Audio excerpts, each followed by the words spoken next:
Olá, eu sou Samir Murad e nessa próxima 1 hora a gente vai tentar, a partir de alguns trechos de 3 solos meus, da minha trilogia de solos, que eu intitulei Teatro, Mito e Genealogia, e de algumas questões que eu vou levantar aqui e falar com vocês, a gente vai tentar falar um pouco, apontar para algumas possibilidades de caminhos de um suposto teatro artodiano, de um suposto teatro com linhas que convergem para o que Antonin Artaud preconizava como linguagem de encenação, né?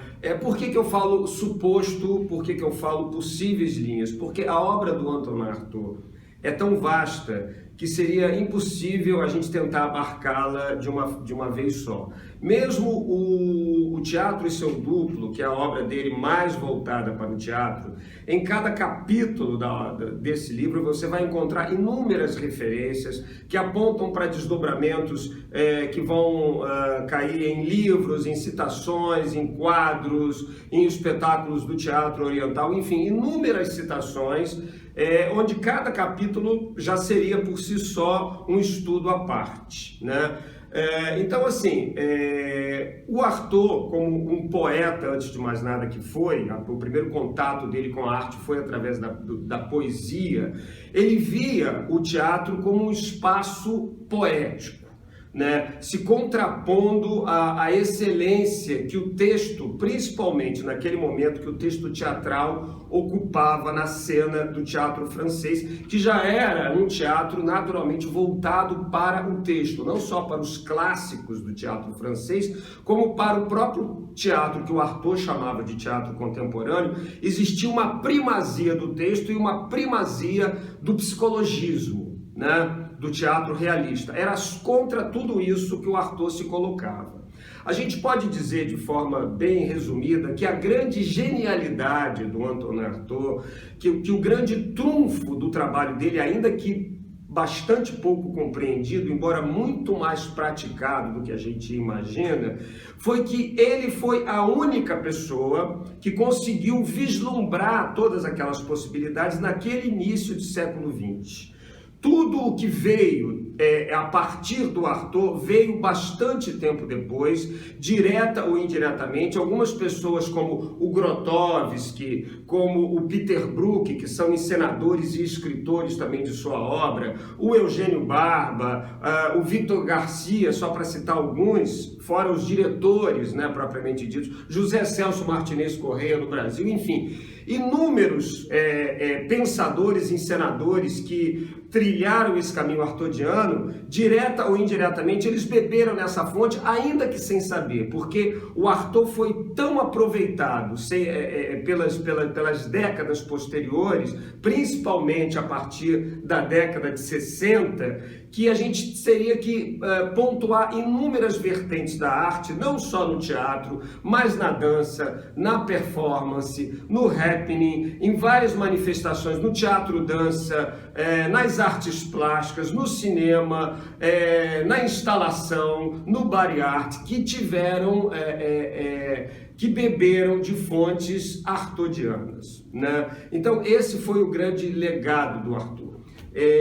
Então, se você quiser mergulhar na obra do Artaud, é preciso, antes de mais nada, que você tenha uma razão muito própria, muito pessoal, porque o Artaud ele passa por inúmeros canais que vão de um controle total sobre a cena a um descontrole total, né? Ele trilha por muitos paradoxos a narrativa dele. Ele vai desde um ator que teria que ter um controle total sobre o seu corpo, sobre a sua voz, sobre a sua emoção, para se colocar submisso diante de um diretor que o usaria quase como uma marionete, a um ator que teria o poder encantatório de influenciar a plateia, né, transformando essa plateia ao final de um espetáculo, assim como a si mesmo.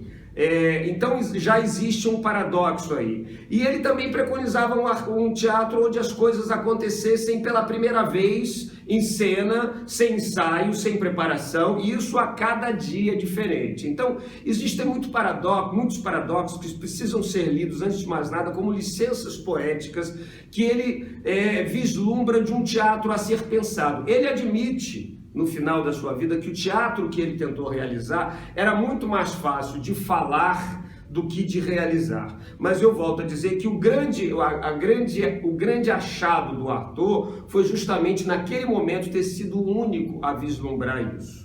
Né? Ele foi beber em fontes que depois viraram quase que modismos no teatro ocidental, como por exemplo fontes do teatro oriental, fontes do teatro chinês, japonês, do teatro de Bali, ciências psicofísicas como a yoga, o tai chi, a meditação, o livro tibetano dos mortos. Todas essas referências fazem parte de um cabedal que precisa ser apreendido por cada um de nós de uma forma muito pessoal, na medida do seu interesse. Então há que haver um interesse por algumas questões pertinentes ao que o teatro do Artaud, ao que o Artaud preconizava, por exemplo, o interesse pelos mitos. Né? A minha trilogia, que se intitula Teatro, Mito e Genealogia, na questão do mito, por exemplo, o Artaud achava que as narrativas míticas, mitológicas, que lidavam com forças primitivas, com forças tectônicas que passavam pelos demônios, pelos deuses, pelos semideuses, por forças telúricas, forças da natureza, se transportadas para a cena, teriam uma força transformadora, uma força de impacto no espectador, muito mais do que as tramas realistas de relações pessoais, de conflitos familiares, tinha na época, né? Então, por exemplo, isso tem a ver com os mitos e com os seus mitos pessoais, né? O que eu chamo de mitos pessoais? Se você for cair na psicologia junguiana, por exemplo,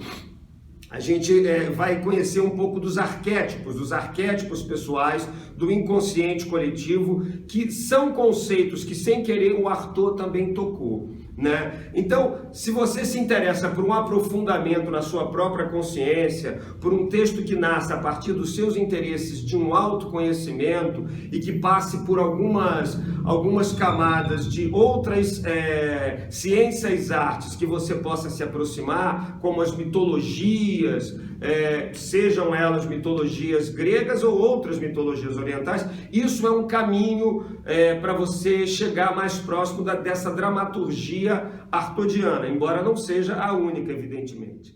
Né? Então, assim, é preciso que você, de alguma forma, se prepare, né? Todos os trabalhos relacionados ao treinamento corporal, ao treinamento vocal, que você puder fazer para você mergulhar no universo artaudiano, sem dúvida vão te dar subsídios para que você se coloque de uma forma muito mais plena, para que essas experimentações possam fluir pelo seu instrumento de ator de uma forma mais completa. Né? Então, assim, a gente vai pontuar agora, através de alguns trechos do meu primeiro espetáculo chamado Para Acabar de Vez com o Julgamento de Artaud, onde eu vou tentar pontuar algumas questões relacionadas a essa suposta linguagem, né? Essas experimentações que eu realizei, tentando alcançar algumas possibilidades artaudianas. Então, vamos assistir o primeiro trecho do vídeo. Eu sei como essas coisas traficam lá dentro. Lá.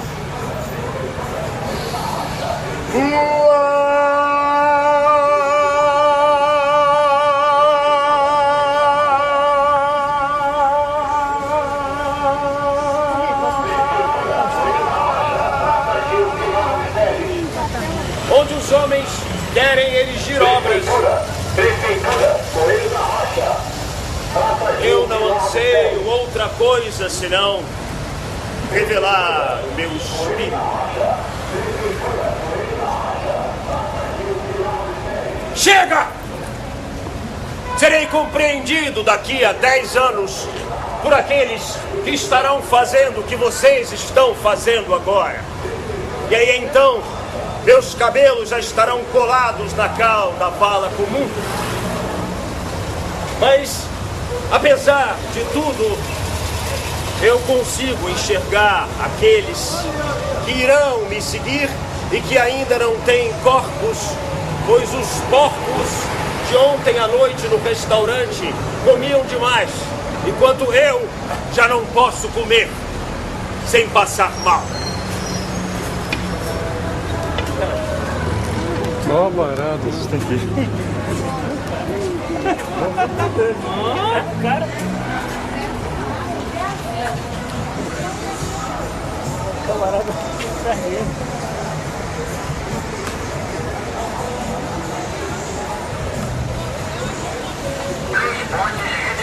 Santa Marta, Vila Paulina, Santa Marta. 3 Pontes, Redentor, Santa Marta. Vila Paulina, Santa Marta. Estou fazendo uma festa aqui, papai.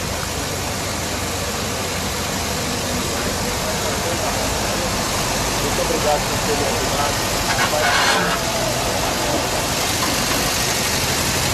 De repente, eu me dei conta que já havia passado da hora de reunir as pessoas ainda que fossem no teatro para lhes dizer algumas verdades, porque hoje em dia, do jeito que a sociedade está, as pessoas só entendem a linguagem das metralhadoras e isso tem que acabar.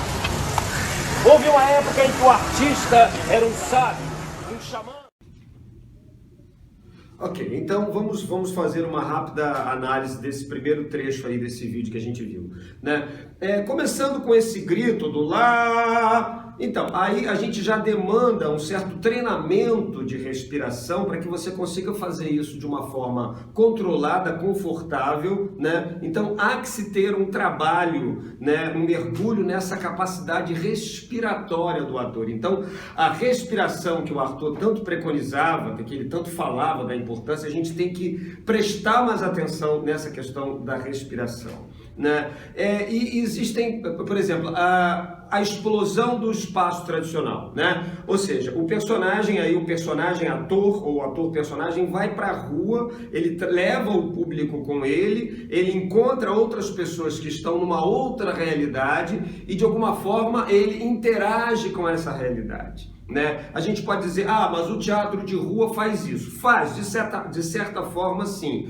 Mas, assim, é também muito comum que o teatro de rua tenha os seus números ensaiados, planejados, já todos codificados, de modo que se aquilo acontecer na rua, ainda que com uma influência, evidentemente, um pouco mais do público, ou no espaço teatral tradicional, não haja tanta diferença. Nesse caso, há um rompimento não só da quarta parede, como da parede da estrutura teatral, e o ator vai para um espaço desconhecido, que é o que o Arthur chamava de zona de perigo, de zona de sombra, onde você absolutamente não sabe o que vai acontecer, né? Aquela Kombi, por exemplo, que estava passando, eu não sabia que ela vinha, né? Eu conversei ali com o motorista, eu poderia entrar até na Kombi e levar um tempo maior, naquele tipo de vivência em cima do improviso, mas assim, quando você faz um trabalho desse, você tem que fazer escolhas, e essas escolhas, evidentemente, sempre vão eliminar outras escolhas.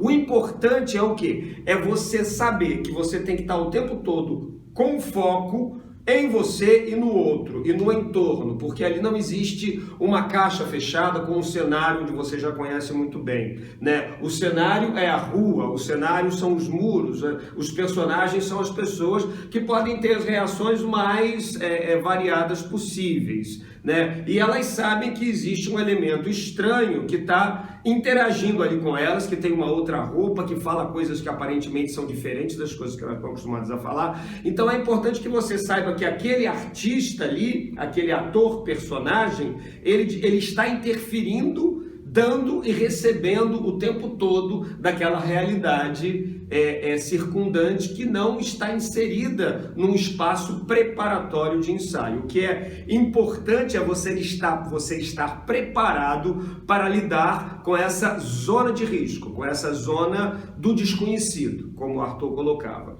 E uma outra coisa também, e aí eu volto ao título da minha trilogia, Teatro, Mito, como a gente já explicou, e genealogia. Por que genealogia? Como eu falei, deve existir uma grande necessidade de você se conhecer, de você se revelar como ator. Como o Grotowski falava, para mim o personagem não é para esconder, é para revelar o ator. Então o Arthur, numa das frases que eu digo aí do texto dele, ele fala: onde os homens querem erigir obras, eu não anseio outra coisa senão mostrar o meu espírito. Essa frase, que pertence a uma fase mais posterior dele, muito depois do Teatro e Seu Duplo, ele já estava bastante bastante cansado e exausto de experimentações do teatro que ele queria, que ele sonhava, e que de alguma forma, por inúmeras questões de ordem prática e da ordem da própria idealização dele, não conseguia chegar exatamente onde ele queria, né? E ele resolveu levar a vida dele como a grande obra de arte da vida dele, e ele viveu essa vida intensamente, quase como um personagem, tanto que ele vai se intitulando, por exemplo, a última conferência que ele deu, que ele se intitulou Arthur Momo, quando ele fez a última conferência dele, era um dos personagens que o Arthur encarnou para poder viver a sua vida, né? Então a gente se aproxima aí nesse trecho da performance, do happening, que são aquelas manifestações extremamente mais posteriores a Arthur, que de alguma forma tem esse ineditismo, tem esse contato direto, né, vivo com algum elemento exterior a caixa teatral. Então é importante que você esteja preparado, né, para esse tipo de experiência. Bom, é basicamente isso que eu tenho que dizer. Essa vivência fora da caixa teatral é fundamental para a gente vivenciar essa experiência artodiana, onde o teatro e a vida se misturam e criam um terceiro espaço, né? Cada apresentação que você for fazer em cada lugar diferente vai ser diferente, cada público vai ser diferente, né? E você há que criar propósitos, mananciais diferentes que você vai ter que tirar com o texto ou sem o texto, porque, como eu disse anteriormente, o Arthur não era contra o texto, mas ele era contra a utilização que se fazia da primazia do texto sobre a encenação. Esse pedaço de encenação que a gente viu aí, ela não tem uma marcação, né? Ela pode ir para qualquer lugar. Ela tem uma diretriz interna onde o ator-personagem, aí eu volto à genealogia, que também se investiga enquanto está se conhecendo diante desse outro, que é esse público externo, né? Vivendo uma vida que não é a dele, né? De uma forma absolutamente inédita, teatral, misturando o teatro e a vida. Ok, então vamos ao segundo vídeo, onde a gente agora vai entrar numa outra seara, que vai do improviso a um determinado tipo de controle, misturando ainda um pouco essas duas coisas. Vamos ao segundo vídeo.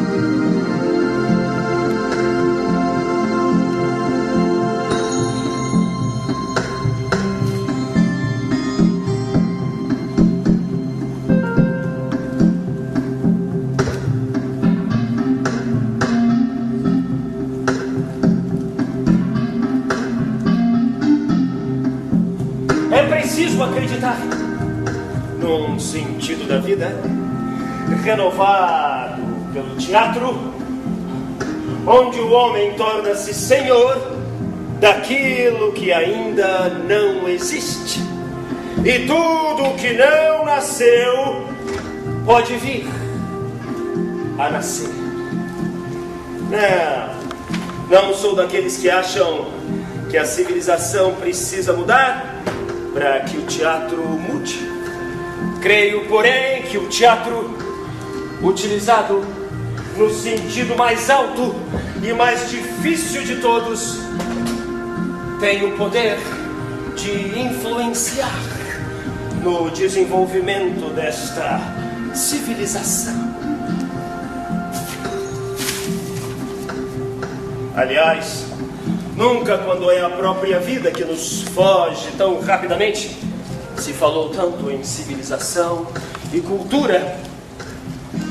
Creio, porém, que mais importante do que defender esta cultura, que nunca serviu para salvar ninguém de morrer de fome, seria extrair desta mesma cultura ideias que tenham uma força viva idêntica à da fome.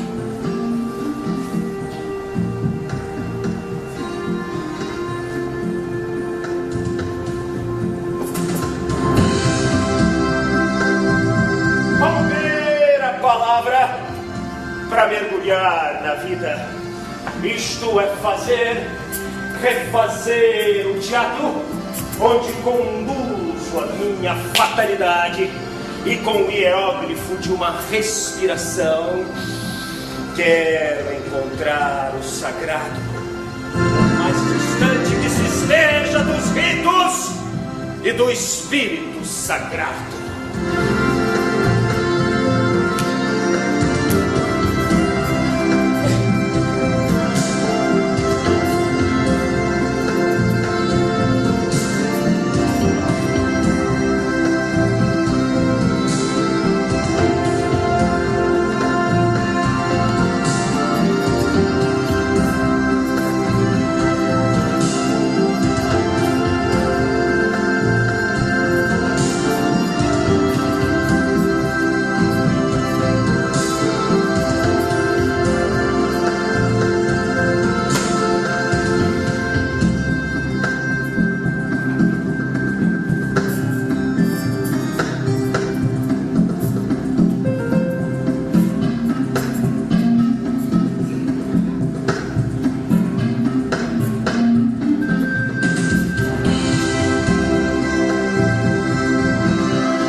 Então, nesse trechinho a gente já tem uma série de elementos que apontam para várias possibilidades de linguagem que na verdade se entrelaçam, né? A gente tem aí o ator, temos os objetos de cena, temos o data show, os slides, as figuras, né, que vão passando, e a música. Então há todo um entrelaçamento que é uma grande orquestra que o Artaud preconizava como um efeito mágico para tocar o espectador, né? Então o que eu proponho é que na medida que você vá descobrindo essas possibilidades, que você vai descobrir fatalmente através de acertos e erros e repetições, que se você tiver um diretor, um supervisor, um olho de fora, você esgote as suas possibilidades, você apresente mais de uma possibilidade para que ele, de alguma forma, se tiver um olho de fora, ele possa te conduzir, né, mas que você esgote as questões que você queria trazer, né? Porque isso é importante, senão você não vai tocar nas fibras internas que você queria tocar. Então nós temos um texto do Artaud aí, que está perspassando a cena, mas que é dividido em blocos e que se conjuga também com a partitura musical e com a partitura corporal, os três se entrelaçando juntos.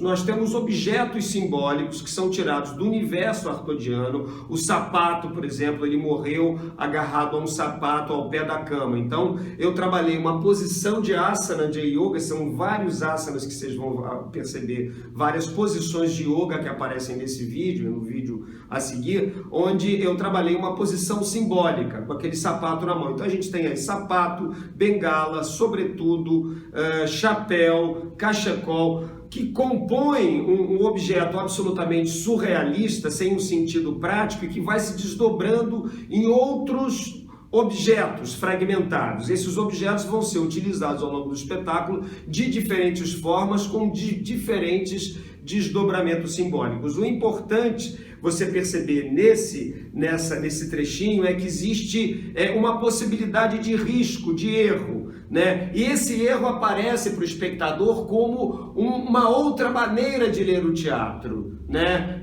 Uma possibilidade se fosse circo, do cara se desequilibrar da corda bamba. O cachecol, que é para ser colocado, ele pode de alguma forma falhar, como falha aí ligeiramente, e que a gente vê o ator dando uma ajeitada nele. Tudo é mais ou menos, tudo é um pouco improvisado e um pouco marcado. Tem uma marcação que é passível de alguns ajustes, né? Então, assim, depois de colocados esses objetos e que esses slides estão acontecendo como uma forma também do espectador poder fazer uma leitura subliminar do que está acontecendo, o ator sobe na mesa. Subir na mesa também é uma subversão, uma linguagem de subversão, né? A mesa não é feita para a gente subir, no máximo a gente pode sentar, mas ele fica em pé em cima da mesa, né? Como se de alguma forma ele subvertesse essa ordem, e ele começa a dançar dançar. Uma dança que é do ator e uma dança que, na verdade, é do ator. Né? Do ator que, através da música e da repetição e da pesquisa musical,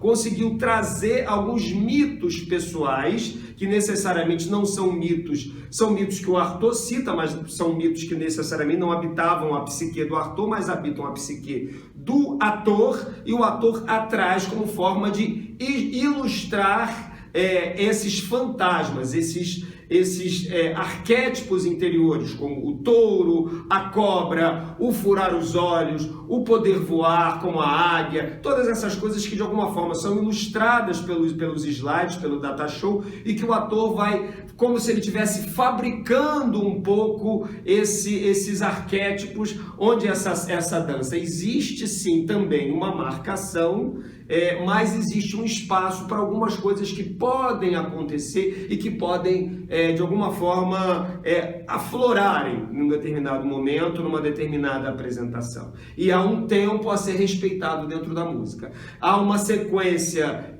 estilizada também de alguns movimentos orientais, retirados do Tai Chi Chuan, e que compõe essa partitura onde texto, música e corpo se entrelaçam de uma forma onde não existe muito espaço para o realismo. Tudo é explodido, né? O corpo é visto como diferentes partes, como vários fragmentos que se conjugam numa grande expressão de sonhos, de delírios, né? De imagens que vão produzindo-se a partir desse universo interno do ator, enquanto ele está dizendo o texto, enquanto ele está escutando a música. Então, esse exercício é um grande exercício, esse trabalho é um grande exercício para que você exercite todos os seus sentidos de ator, a audição, o tempo, o ritmo, que precisa ser muito exacerbado para você não sair, né?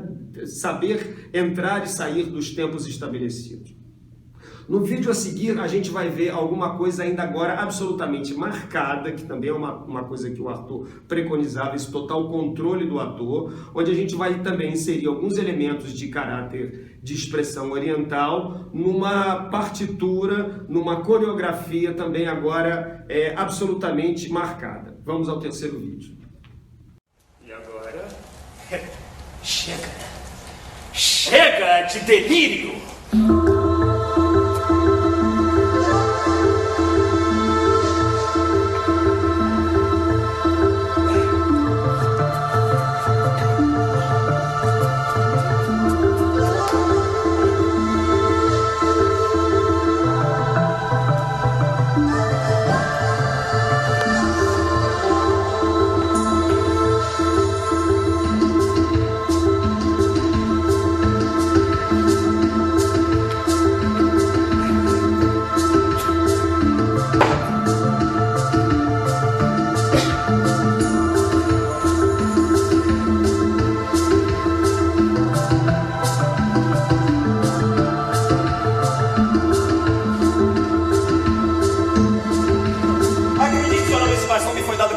Feiticeiro que jurou ter sido ela bengala mencionada por São Patrício em suas profecias, que ela possui 200 milhões de fibras e seus símbolos incrustados correspondem às forças morais. Pois bem, e acredite ou não, com esse bastão é que me defendi sozinho contra toda a polícia de Dublin. Passeava eu tranquilamente pelo jardim público de Dublin quando um policial agressor me atacou e esmagou minha coluna vertebral com uma violenta pancada de barra de ferro.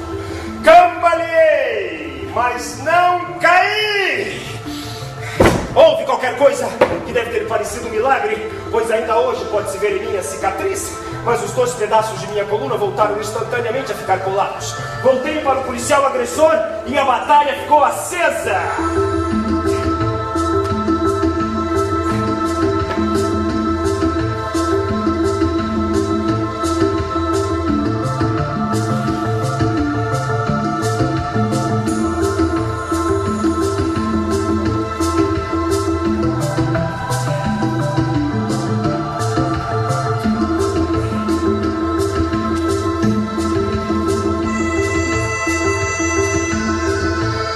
Logo vieram outros policiais fardados para tomar o meu partido, mas a força do bastão já não surpreendeu ninguém.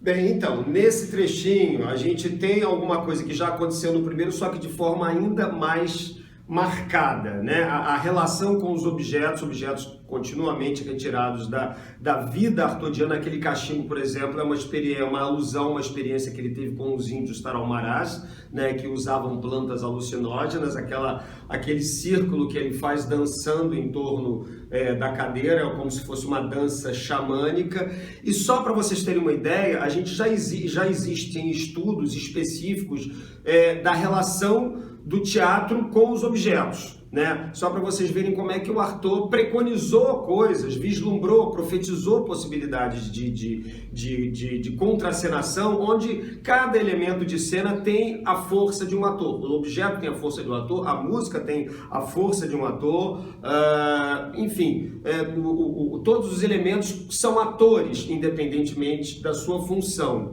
né? Então a gente tem aqui novamente elementos do Tai Chi Chuan. Existe uma sequência, essa cena, por exemplo, é narrada pelo Artaud como o momento que ele é capturado por 2 soldados numa praça de Dublin e tem que lutar contra eles. Então eu fiz isso de uma forma também absolutamente antirrealista, estilizada, utilizando para isso uma sequência de treino de luta de Tai Chi Chuan com a bengala, como se a bengala fosse uma espada, ou seja, o objeto assume um diferente simbolismo do que ele tem originalmente, né? E ao mesmo tempo usei alguns asanas, algumas posições de yoga, quase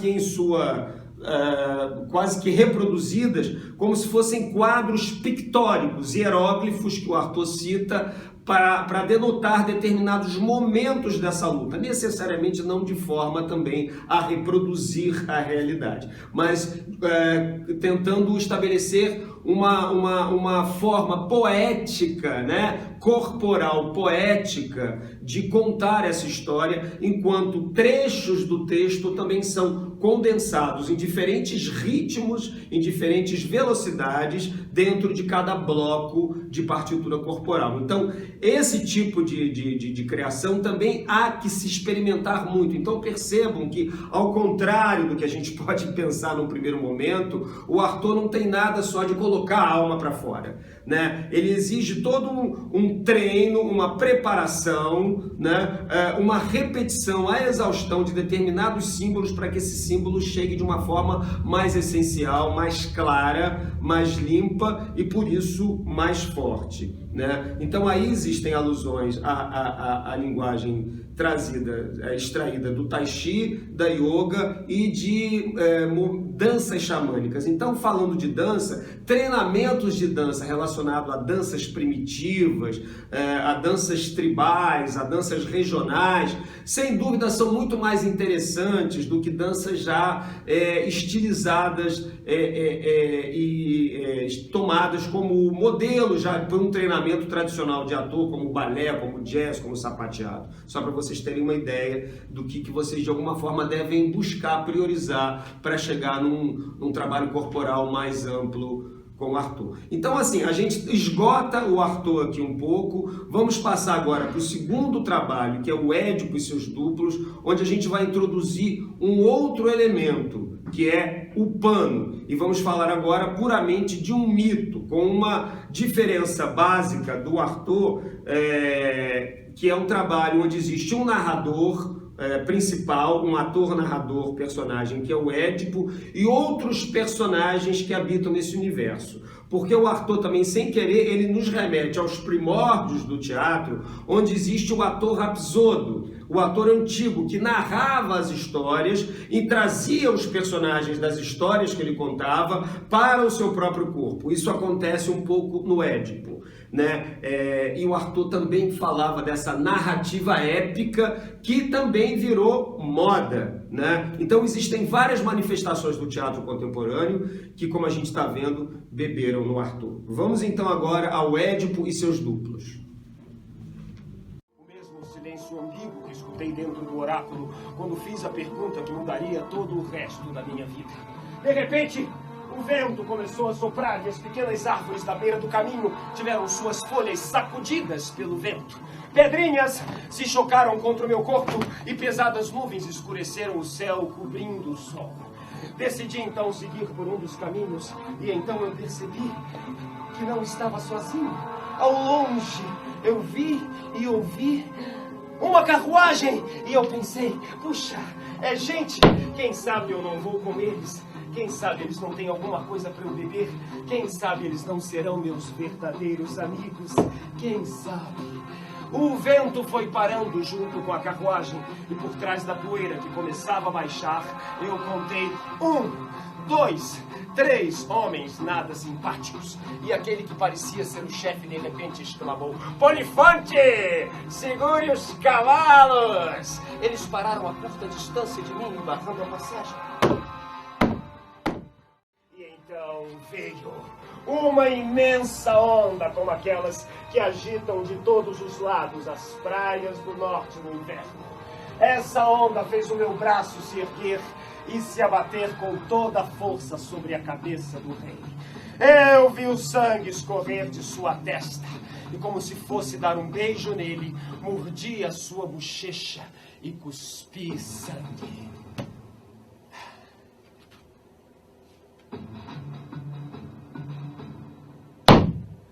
O rei estava morto. Pai, por que me atropelaste? Pai, eu sei que nós dois fomos impulsivos e arrogantes, pai, mas se isso lhe serve de consolo, minha mãe não ficou nada bem sem o senhor, pai. Ela simplesmente teve um pouco mais de prazer em ser rainha e mulher, só isso, pai. Pai, eu sei que já está um pouco tarde para isso, mas de hoje em diante eu prometo que vou tentar ficar mais próximo do senhor. Posso me deitar ao seu lado?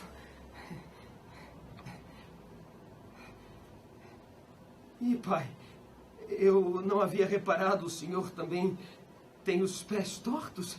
Posso pegar? Posso?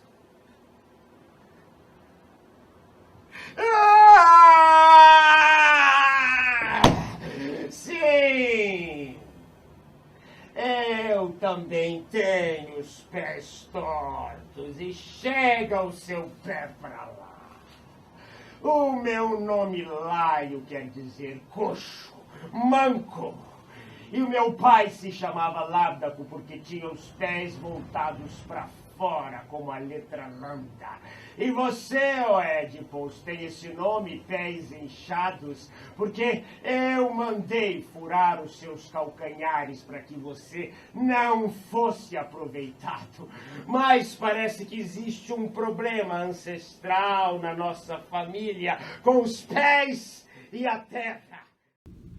Então, e agora a gente entra num outro foco das possibilidades de linguagem do Artaud, também extraídas do teatro oriental, que são os manequins e os panos. Esse trabalho, essa desconstrução do mito de Édipo, essa narrativa que eu escrevi, ela teve como premissa básica um trabalho com esses dois elementos. Os manequins, que eram também coisas já pensadas pelo Artaud, que representavam partes do corpo como uma forma de fragmentação, de pulverização da psique, né?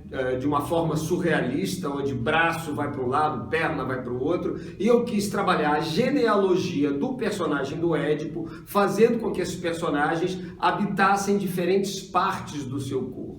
né? E existe também o conceito das sombras, dos espaços de sombras, que nesse caso eu resolvi trabalhar com os panos como possibilidades de criar elementos cênicos, espaços cênicos, como o teatro japonês e o teatro chinês fazem. No teatro chinês, por exemplo, um determinado símbolo levantado por um ator o pano pode ser a noite, né? Então, a partir dessa possibilidade, a gente criou algumas licenças poéticas, onde o plano tem basicamente duas utilidades. Ele pode criar, como esse exemplo que eu dei, a noite, ele pode criar uma série de possibilidades, como vocês viram no vídeo, né? O vento começou a soprar e pedrinhas...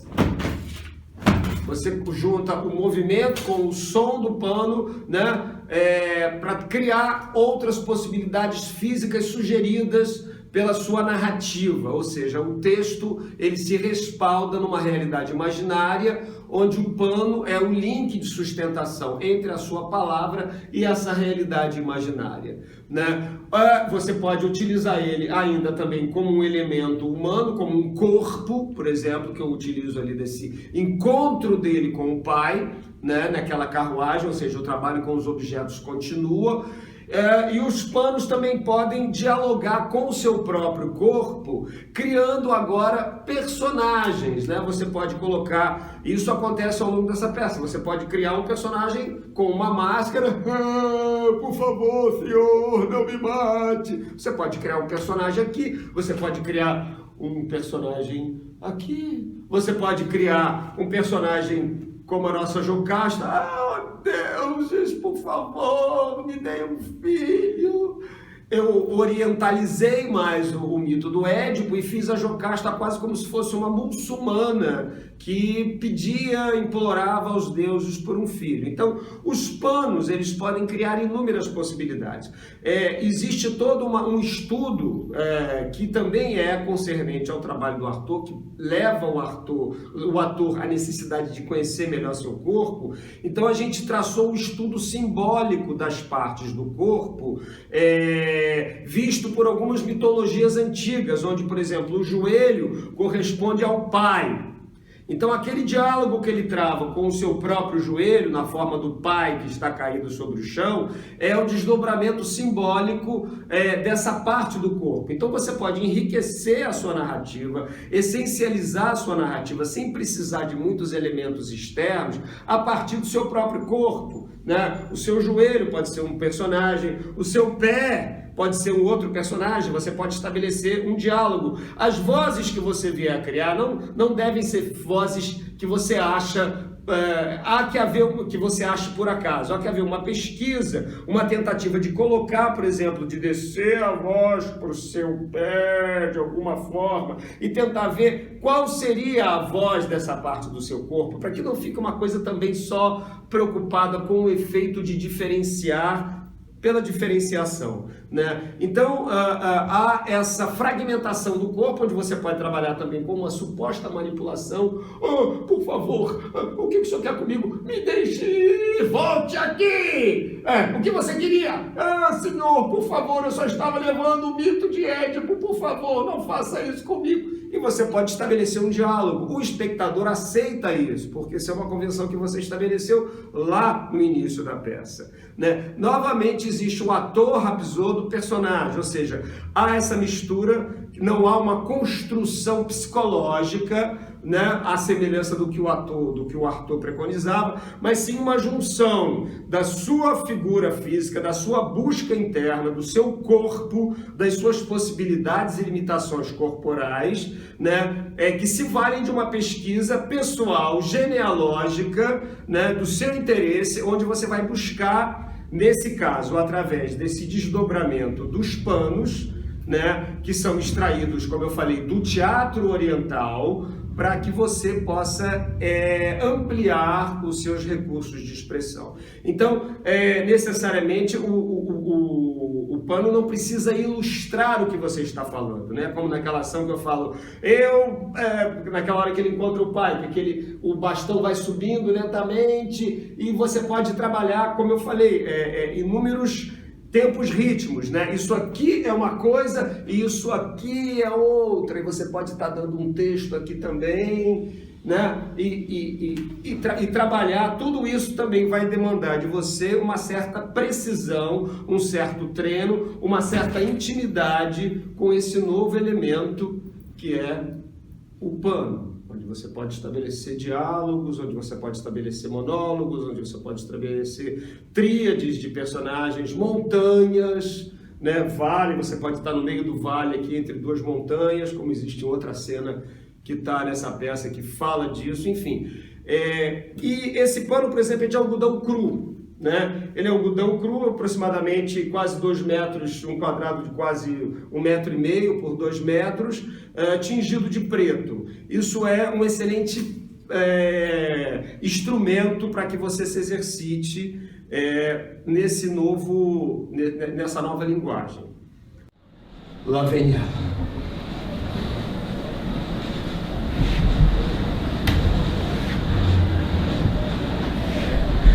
Maria Madalena do Espírito Santo de Araújo, costureira, fazia boneca de pano para vender, ensinava como eu havia mandado o ofício de beata. Acometida de meningite, levava uma vida de trabalho, jejum e oração. Colocou-se à minha frente e quando a hóstia lhe tocou a língua, mudou de forma, de cor, foi se transformando numa serpente vermelha que foi correndo pelo seu corpo até cair no chão e ela entrou em transe. Maria! Maria, me perdoa.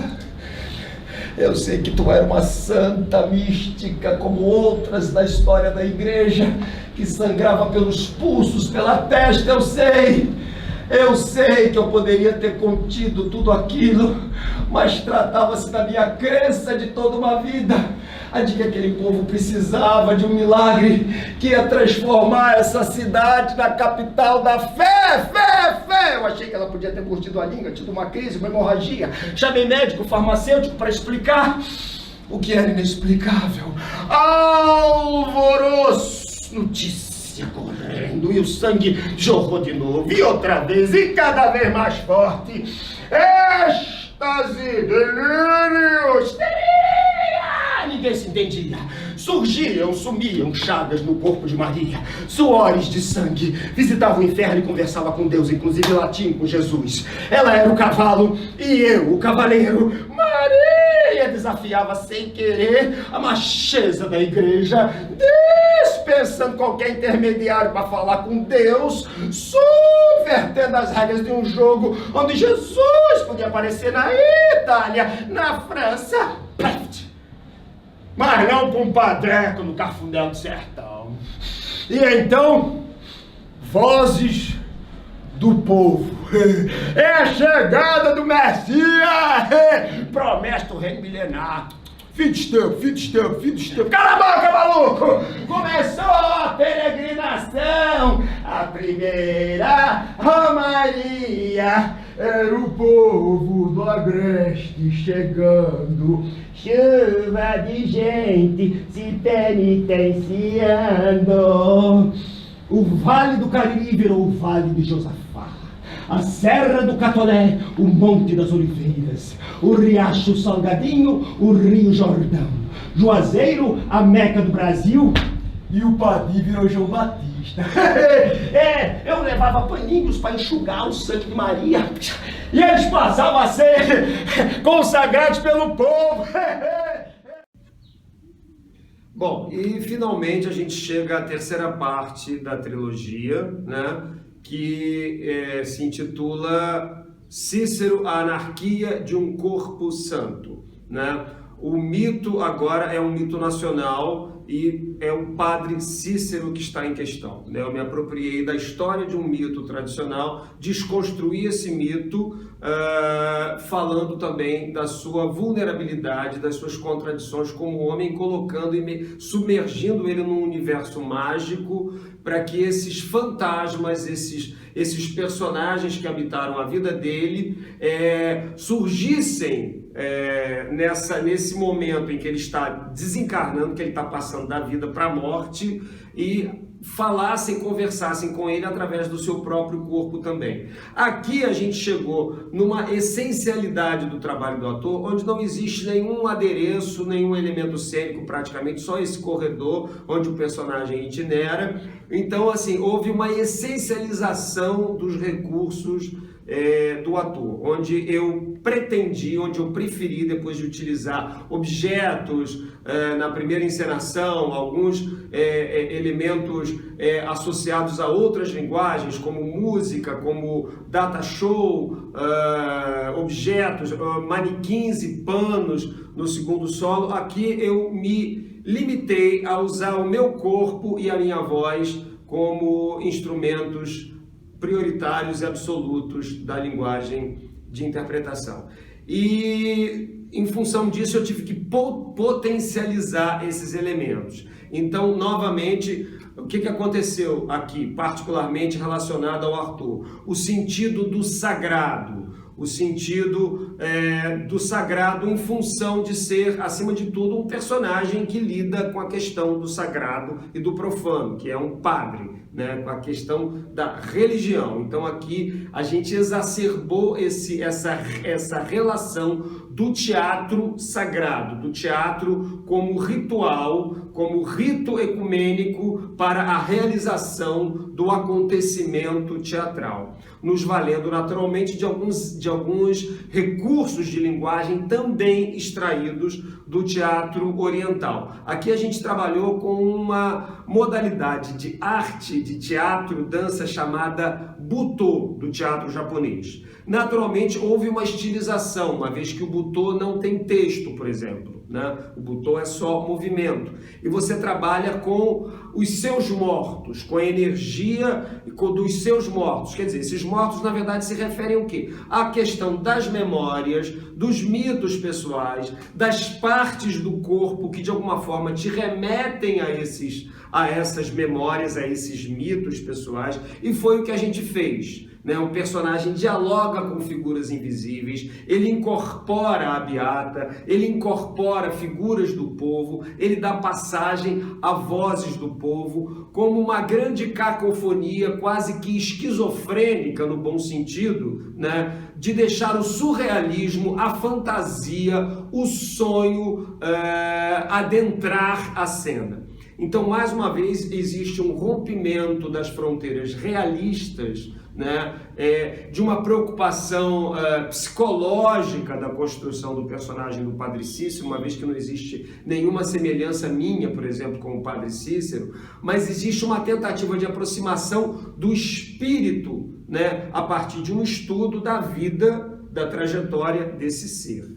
Evidentemente. Então, mais uma vez, o Padre Cícero é colocado numa linguagem artodiana, uma condição de um mito a ser estudado, a ser visto, a ser dissecado, né? E o Butô é uma linguagem que permite que você trabalhe de uma forma absolutamente experimental com o seu corpo, o que também vai exigir mais uma vez, uma disciplina que vai te colocar em determinadas situações corporais bastante instáveis, de equilíbrios bastante precários, e em posições não muito confortáveis, onde você vai poder e vai ter que trabalhar os seus limites físicos, assim como os seus limites vocais. Existe um outro elemento também que toca alguns preceitos artodianos, que é o canto. Não o canto tradicional. Aqui existe um canto estilizado, um pouco trazido do canto gregoriano, misturado com alguns ritmos nordestinos, em função da origem do personagem, naturalmente. Mas existe essa visitação à oralidade, através de onomatopeias, através de barulhos retirados do próprio corpo, de sussurros, de gritos, de algumas experimentações vocais que o Arthur também preconizava. Então, mais uma vez, a gente visita o sagrado aqui de uma outra forma, né? Então, assim, daí essa intitulação dessa trilogia de solos, teatro, mito e genealogia, né? A gente fala, por exemplo, na peça relacionada à trilogia, no solo relacionado ao Cícero, a origem da região do Cariri, né? Que é uma região que foi pré-historicamente rica, né, onde houveram erupções, lagoas, dinossauros, pássaros pré-históricos, tudo isso é narrado numa cena da peça também, né? Então existe mais uma vez também esse remeter-se ao início de tudo, ao início do teatro, ao início, aos primórdios da narrativa, como tudo começou, né? Como se o Cícero tivesse pertencido também a essa geografia inicialmente. Existe uma retirada do personagem do seu caráter psicológico, existencial, e colocado quase como se ele fosse uma pedra fundamental. Existe esse trabalho, uma vez que no Butô você tenta se aproximar do objeto, tenta se transformar no objeto e tenta trazer o objeto para dentro de você. Então, esse caminho de mão dupla foi a linguagem que a gente tomou para construir esse espetáculo. Então perceba que é uma coisa importante, que é preciso que você estude determinado conceito artodiano e tente, a partir desse conceito, estabelecer uma expressão. Uma vez que essa expressão é estabelecida, esse conceito ele não precisa ser imutável, ou seja, você não precisa ficar amarrado nele como você precisa ficar amarrado no texto. Esse texto do Cícero, como os outros textos dos outros dois espetáculos, eles foram sendo também escritos e modificados à medida que o espetáculo foi acontecendo, ou seja, a cena viva, a cena poética, a cena no seu espaço real, sólido, era a referência para que o texto fosse construído. E, claro, naturalmente existia uma base de texto antes, como existia uma marcação para que houvesse um improviso, né? Aqui também a gente passeia um pouco por isso, na medida da receptividade do público, embora o espetáculo tenha uma dinâmica bastante ágil e, por vezes, cômica, que também era, como às vezes muita gente pouco conhece, uma faceta do Artaud, que exemplificava através da palhaçaria, através da bufonaria, algumas ideias que ele, através do circo, algumas ideias que ele tinha sobre o teatro total. Então,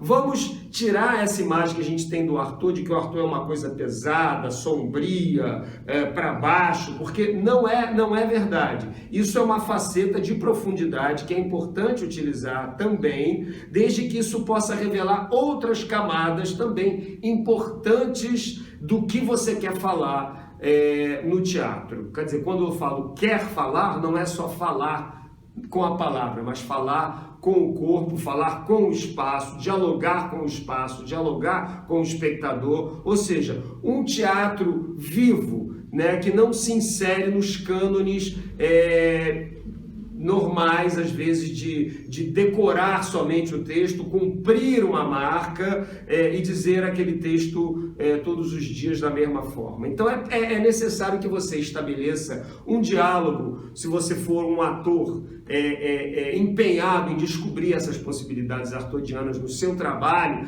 é necessário que você se cerque de um diretor, que você pode naturalmente trabalhar sozinho também, você vai ter que trabalhar sozinho para construir esse arsenal de ideias e de expressões iniciais, para você poder mostrar para os seus parceiros de grupo, para você, né, cada elemento do grupo vai trabalhar também de acordo com as suas necessidades pessoais em prol de uma causa comum, né?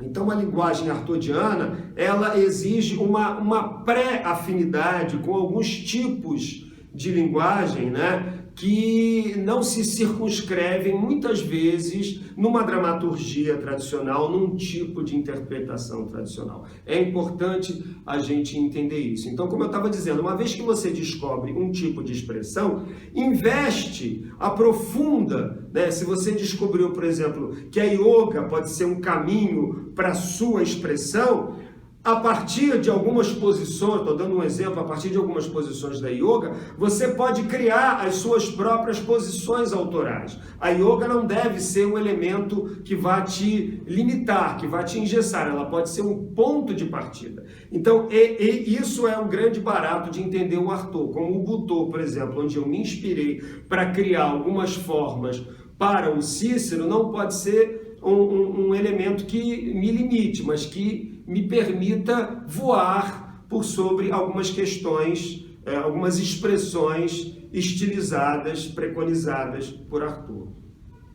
Bem, gente, então é isso. Eu queria agradecer a atenção de todos vocês. Espero ter contribuído com alguns elementos de pesquisa para quem, por acaso, se interessa por essa figura emblemática, né, que abriu inúmeros caminhos no teatro contemporâneo, que é o Antonin Artaud. Espero que vocês assimilem esses conteúdos que eu tentei transmitir e que façam bom uso e um uso criativo, acima de tudo, que enriqueça o seu trabalho como ator de teatro. Muito obrigado.